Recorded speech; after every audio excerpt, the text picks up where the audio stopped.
Good morning, everybody, and welcome to Let's Talk FM and happy World FM Day.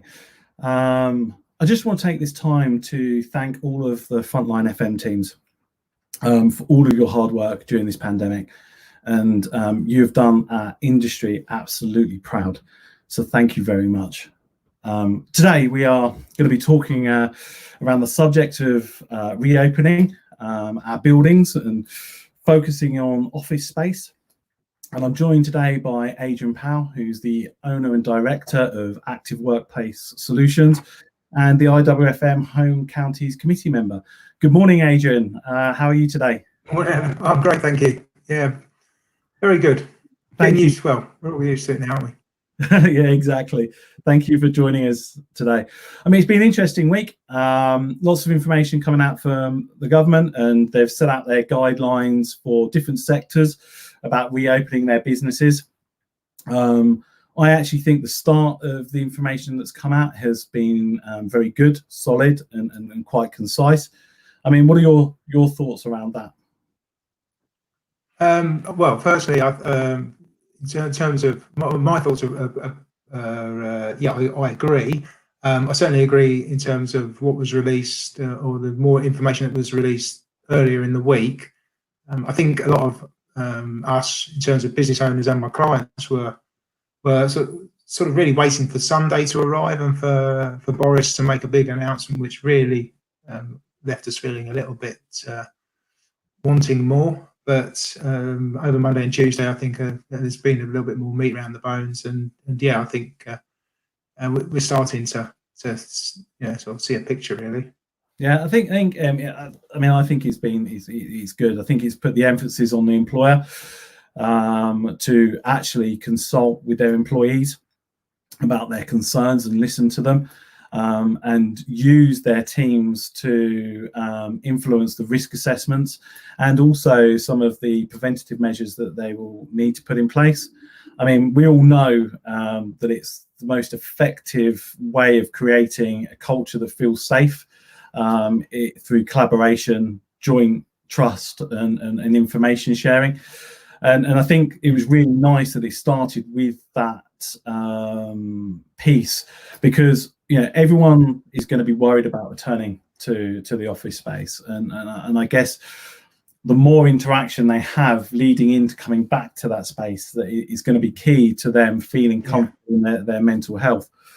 I mean, looking at it, it's following the same as we've always done, which is speak to your staff, create a risk assessment, go back to your staff. I thought it was really key that they said they should be publishing the risk assessments to their teams. I think that just means that people can ask questions, and then it gives them a bit of confidence, so they've increased the HSE funding and are going to be bringing more officers in. So they do the risk assessment, they speak to their staff, their staff are consulted throughout it. Then we've got people independently visiting to make sure that they're safe. And then, putting an emphasis on an employee doesn't have to return to work if they don't feel that he's safe.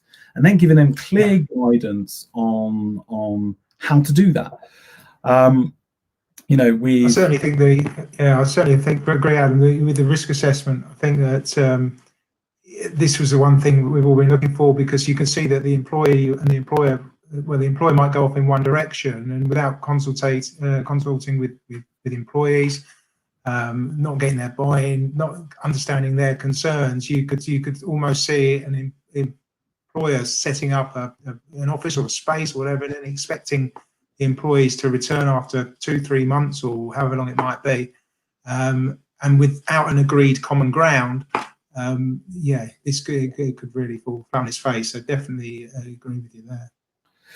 And I think they've been clear of what we should be putting in. The business should be deciding who's coming back to work and giving a clear guidance to their team why those people need to come back to work at the moment.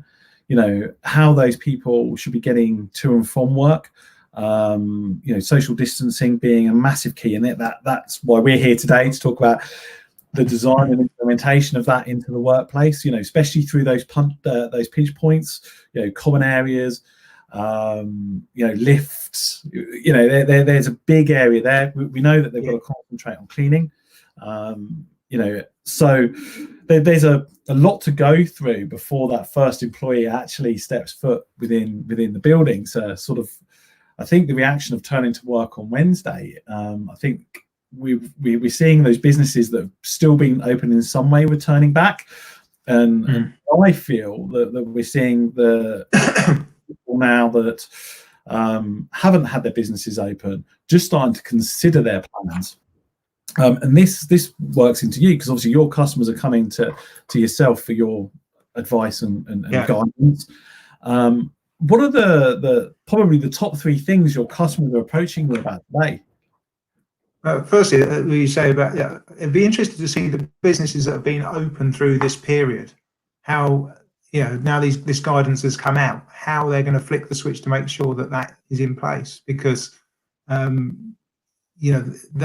clearly wouldn't have had all this in place prior to this week, or wouldn't have known that was the requirement. So it'd be interesting to see how they deal with this quickly to maintain their operations, I suppose. Really good question, because they're kind of going to might have to start going backwards slightly and filling in the gap. That's and then how their employees are going to be reacting to the information that's come out if they don't feel that. Because they could have been working for 2 or 3 weeks, 4 weeks, or whatever, under one sort of sense of guidelines that their employers have stipulated, and now suddenly they've got to change. So things in terms of what we've been asked for, certainly over the last couple of weeks. Well, initially, firstly, I think everybody wants to make sure that the space is safe for people to return to, and every employer wants to make sure that it's safe, because they want their employees to have a degree of confidence that they can return back to work, and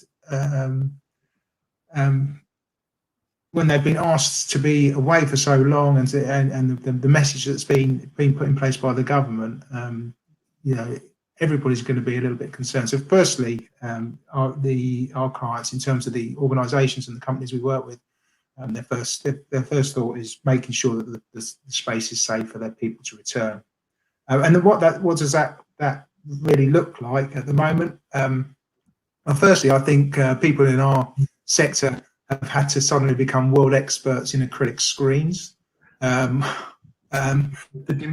Initially, the demand off the shelf for acrylic screens was huge, and I don't think anyone really saw that coming. That seems to have died down a little bit, certainly around reception areas, and that people are still requesting quite a lot of information around what can be provided. The issue here with the acrylic screens is that the acrylic has become the new sort of flour, toilet rolls, sanitizing gels, whatever. There's not enough acrylic in the country to go around. I think Perspex came out last week and said their stock was pretty much out, and they're the largest provider in the UK until August. So now we're going to go back to good old glass, I think.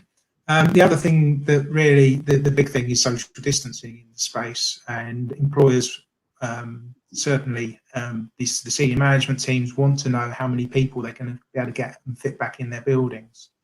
And when you consider that over the last 10 years, we've been planning spaces around more mobility in the office, whether it be activity-based working, agile, all those great terms. And I think over the last 10 years, you can see that how the office has changed and developed. You're now looking at occupancy becoming much less. Yeah, I mean, this is the thing, isn't it? We've reduced our office space in lots of times. We've added more people into that office space to the way that we flexibly work, with obviously an increase in home working, and people out on the road. They don't have a desk just waiting for them in an office. There's a section that they can go and work. Hot desking is massively one that they've picked out to say it shouldn't happen. People should be allocated a space. That increases their safety. So, I mean, redesigns that you've been doing.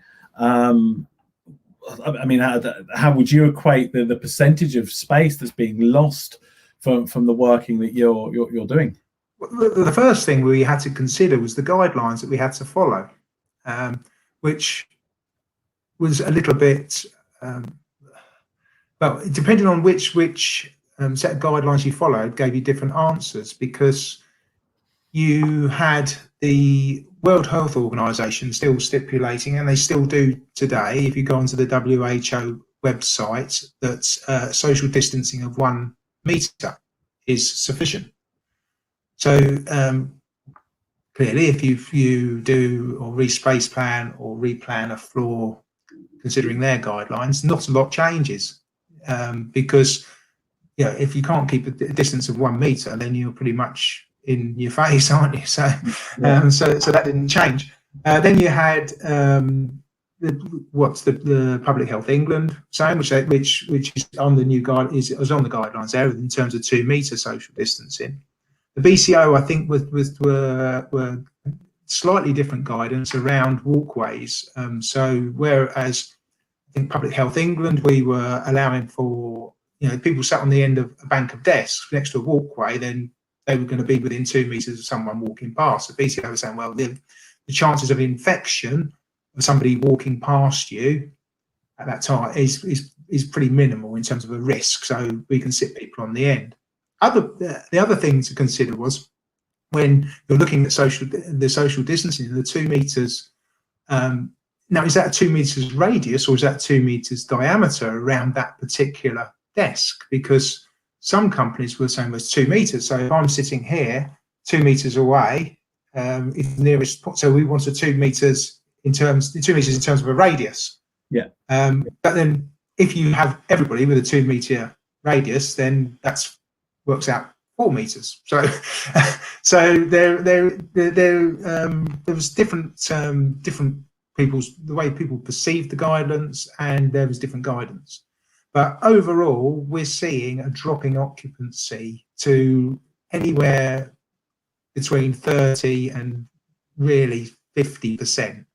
We can get up to about, with use of screens in between desks, perhaps some reconfiguration of desks, taking runs out, you could get up to about 65%. But then you've got to consider how long is this going to last? I think, is this a temporary reorganisation of the office, which could be 6 months to a year, or is it going to be longer? And then it's weighing up the expense really about what you do. But yeah, 30, as low as 30 and as high as sort of 60. But then also going back to what you're saying about the agile working, activity-based working, we were already planning on sort of 1.2 people, 1.3 people per desk. So when you factor that in, we were planning before to have more people on less desks. Now we're looking at the occupancy against the number of desks, which is far less. So it's quite a big loss. Yeah, and this is where it comes into that guidance of who should be coming back to work, isn't it? It's selecting the critical staff members coming into that space, because the occupancy levels are going to be dramatically impacted. And, we talked around sort of staggering start times and allowing people to travel in at different times to the office space. I mean, and all of that is based on sort of travel to and from work, which is a massive part, and then you've got obviously entrance and exit. And that plays a big part of how you're getting people to the actual working place. How are you? When your customers are approaching you, have they got that in their mind as part of the office redesign? I think that in terms of the redesign, perhaps a temporary design around the screening, the signage in the reception. I mean, after all, your reception is the first part of the business that your visitor or your people see. So sometimes it's a landlord. It's landlord space.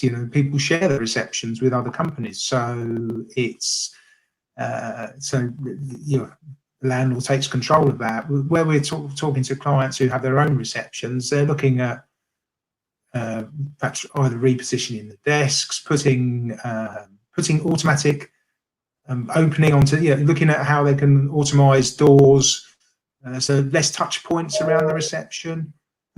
Visitor badges as well, perhaps putting a table, a separate table to one side of the reception where visitor badges are left for people to collect themselves, which are a distance away from the reception, where routes, signage to show routes through the reception, and keep your distance. Also trying to perhaps control the flow of visitors as well. So people are going to be booking in visitors, that they come, there isn't a sudden influx at 9 o'clock of visitors when the teams are coming in as well, and whether there's different entrance or exit points is something to consider. And then it's again getting through your lifts and those pinch points whereby you might be able to get one person in a lift at a time, or two people. There might be the use of the staircase. So there's lots to consider around there. I don't think anybody's really come up with anything around the design yet. It's mostly around temporary measures of signage, the increased cleaning, and perhaps some automation. And I noticed it might have been last week, you were talking about the temperature. Sense for people. There are people considering them, and I think some people you're looking at China, who perhaps are a bit ahead of us at the moment in terms of getting people back to work, and that sort of temperature sensing seems to be one of their key areas which they concentrate on with the increased levels of cleaning. So, and we have got a couple of clients that have already said to us about our teams when they're going on site, they'll be expected to fill out a form to say they haven't been out of the country in the last couple of months. They've actually been out of the house in the last couple of months, probably quite happy. And that they will be expected to do a temperature test when they, when they arrive on site. So, whilst I think I agree with what you said last week, if you're running a temperature, you're pretty much not going to go in anyway. But yeah, I mean, let's be honest. There is some certain comfort blankets that people will feel better for seeing. As we quite rightly say, health screening, I think, is more important than the individual impacts that you can have on site.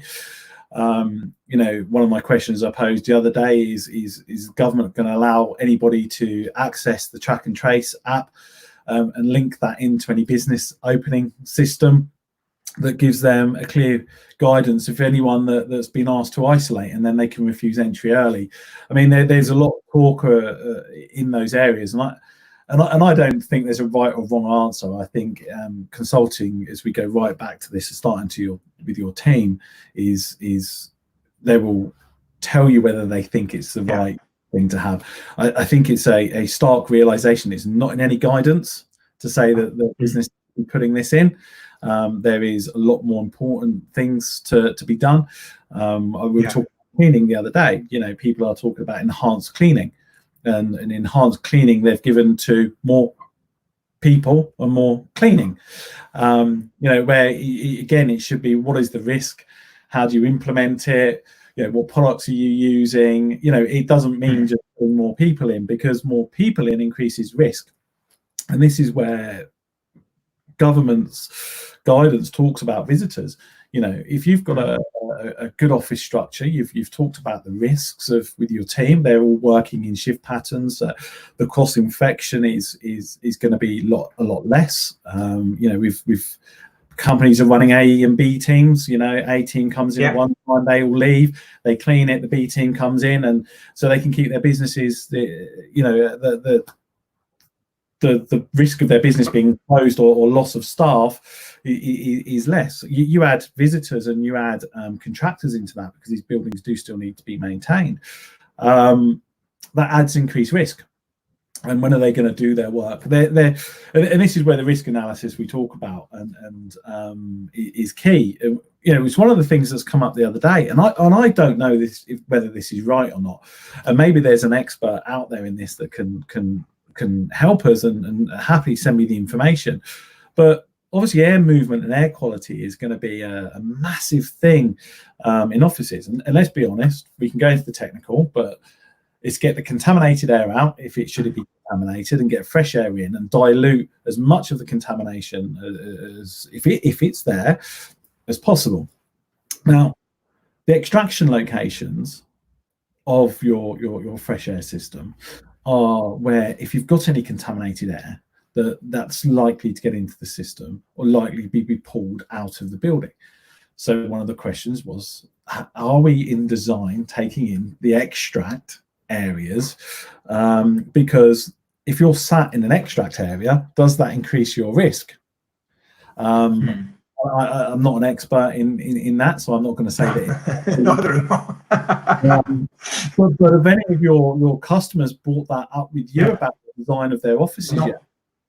Not as yet, no. I mean, to be fair, nobody's since we've been considering coming back to work, nobody's sort of come to a brief on the table and said, right, okay, how can we redesign our space? I think everybody at the moment is say information gathering, putting in what information they can, putting it into a plan of in terms of short term. At the moment, I think if people are looking at the short term, then they're not really sure where that long term picture is. I think certainly with regards to heating and ventilation, it's key to increase the amount of fresh air into the building that you can, and make sure that the filtration systems and everything in it's well maintained. I imagine at the moment, but again, you can't. You can open windows, but you can't if you're on the 20th floor of a tower block in Canary Wharf or something. We've had a couple of questions come into that. I mean, and Francis's question regarding how do people access multi-story offices where there's only a few lifts. I mean, this is about understanding who needs to come back into that space, who needs to work, the capacity of getting people in and out safely. I mean, at the moment, surveying people, we're talking to a number of clients about surveying their staff now at home to understand who's working well at home and who's coping, or more than coping, who's actually getting on with their role pretty well at home. Understand the people or the teams that aren't functioning so well, and building a picture that allows you to understand who you can bring back into the workplace first, and who can perhaps remain working from home for a while. Not to say that that'll be forever, but I do think that you have to do it. You've got decreased occupancy. You're not going to be able to bring the people back in, and then you can split them up, as you say, with your A and your B teams, so that I think there will be flexible working, but it'll be prescribed. You'll be working flexibly, but you're coming on these times or days, and B team, you're coming on these times and days, and you will share desks, but between A and B team, there'll be enhanced cleaning regime around that to ensure that there's that everywhere's clean. We've also one of my clients as well is trialing masks out at the moment. So they're looking at a mask on the move, is what they're calling it. And so that you'll be expected to, when you come into the reception, there'll be your PPE, and which will include your mask and your gloves. And you'll be when you're moving around the office, you will be requested to mask up. But sitting at your desk, you won't be. So. Well, that's key things, isn't it? Because traffic flow and people movement and understanding how they work in the space. If we talk about key areas, you've got printers, the old drinks fountain, the kitchen, toilets. As people move around, movement increases risk of contamination. We've been putting in one-way systems around office spaces. We've been looking at sticking to a clockwise routes around spaces. which again is something that one of our clients has looked at. So you automatically, when you go onto the floor, you walk you walk clockwise everywhere you go clockwise. So we're looking at that. I think that people will. I don't think it's the death of open plan. I really don't. I think that a lot of good work has gone into designing office spaces for the last 10 years.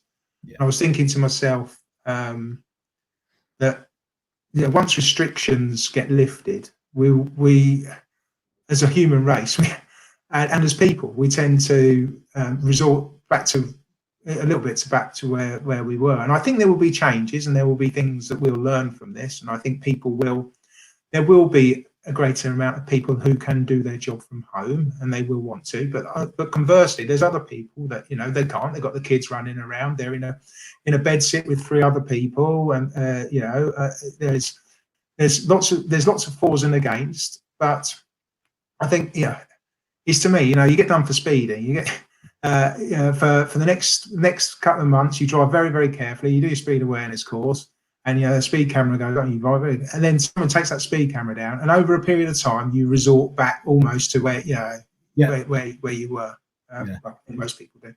I think it would change possibly the way that we use our office space slightly. When we come out of this, I don't think I like going into the office because it's an interaction with people. I think collaboration. I think meetings being held in an office location gives you a much more chance to bounce off each other and share ideas. It forms part of people's social groups as well. You speak to a lot of people. They've met their partner at work. They have friends from work.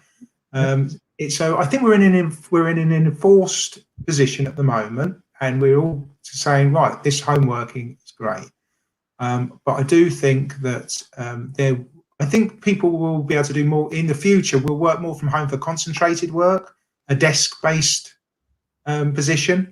But I think people will go into the workplace more for sort of collaboration and to for an organisational identity to understand the business, because I think that's where people then become, if they're too home based, that's what they lose.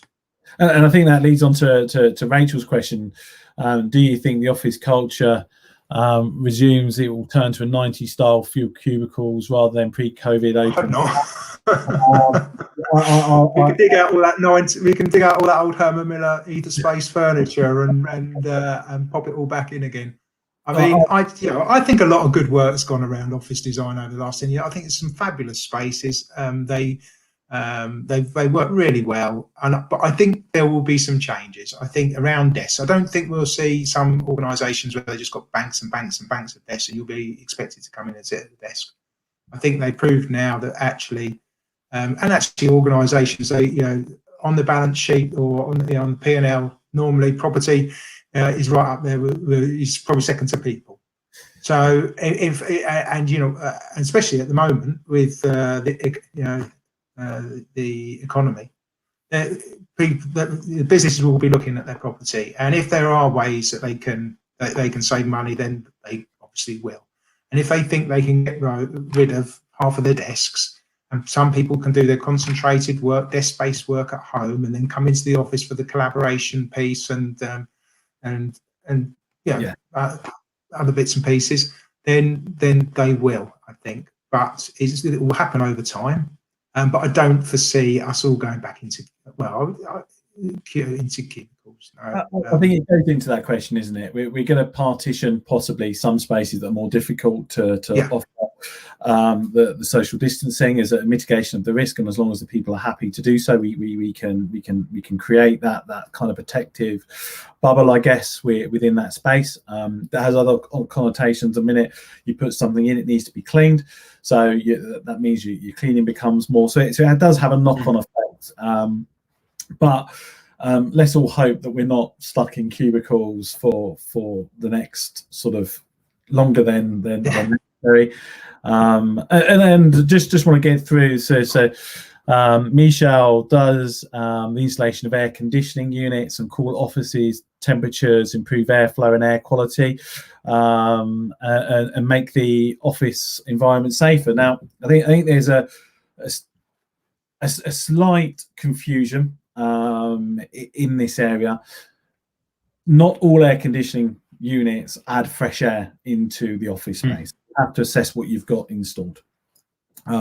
So the temperature doesn't really come into it. As we know, hot, cold countries, that has no impact on the virus at all. It's about getting the fresh air through the building. And as we say, it's the aim to get contamination out and get the fresh air in, which reduces the chances of it being transferred. So it all depends on what you've got to install. They are talking about temperature at the moment because a lot of pulling in fresh air, their systems won't be able to change the temperature of the air coming into the building. So the temperature outside is still not comfortable on some days, the 21 degree kind of sort of 18 to 21 degrees. So they might be bringing in air that's 15, 16 degrees that can't be changed in temperature. So that's going to make the area colder. So in those circumstances, take your cardigan to work if you're going into the offices. But as we go through the summer months, the fresh air will obviously impact on that. I think the biggest thing here is not recirculating air. You don't want to keep used air coming back into the working environment, which sometimes happens with tempered air and air conditioning systems. So get the experts. We've all been involved with those sort of air conditioning systems before, haven't we? Where you've gone from one office where you've had the windows open, and then you go into another office where they recirculate the air on an air conditioning system, and you sit there all winter with coughs and colds. Yes, So I mean, you get your specialist into your office, understand really what you've got, actually do the test on your air changes, and make sure that it is to a reasonable standard. And if you have got the equipment that recirculates air and can contaminate other areas of the building, the suggestion is you turn it off. And then you figure out whether you're going to get enough air changes through a different way. And if you can't do that, I mean, this comes onto it, is possibility that the building will fail the risk assessment of having people return to work in that space. When you've been going through any of the designs with your customers at the moment, I mean, is there any, obviously you can't go into any detail, but are you working with customers that have got a real problem with meeting these guidelines, or is it still too early to tell? I think it's too early to tell, but I think people will meet them. I don't think that I don't think that it's anyone's interested not to meet them. Everyone understands the importance of it. We all understand that now. So I think to be a decent and a good employer, then you'll follow those guidelines. And I don't think it's not onerous stuff, is it? You understand what you've got to do. If you're going to bring people, a lot of people, a reasonable amount of people back into the space, you have to safely distance people, and you have to enhance your cleaning regimes, and that's it, really. If you can't do it, the safest place for them to be is working from home. Is from home, yeah. And that's still number one on the. I think that's still the first point on their key points, isn't it? Really, is that if you work from home, if you can. Yeah, there's also guidance for different trades. I was thinking about this the other day with and thinking about motor vehicle mechanics as such. They're also okay. Yeah, you can return to work, but is there actually the demand for your service at this current time that means that they can come back to work? So if you've employed an MOT tester, as an example, all the MOTs have been pushed back, I think, to September and October. Yeah. Cars that were due them through a certain period of time. So there's no need for that person to come back to work because there's probably not the demand quite yet. So you've still got a bit of time to assess what's happening. And as we know, the furlough scheme's been extended with some caveats into it.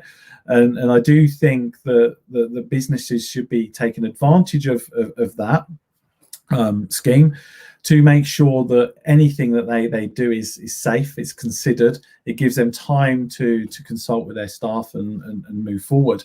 I mean, is there anything before we come to an end that we haven't covered that you think is really important for people to consider?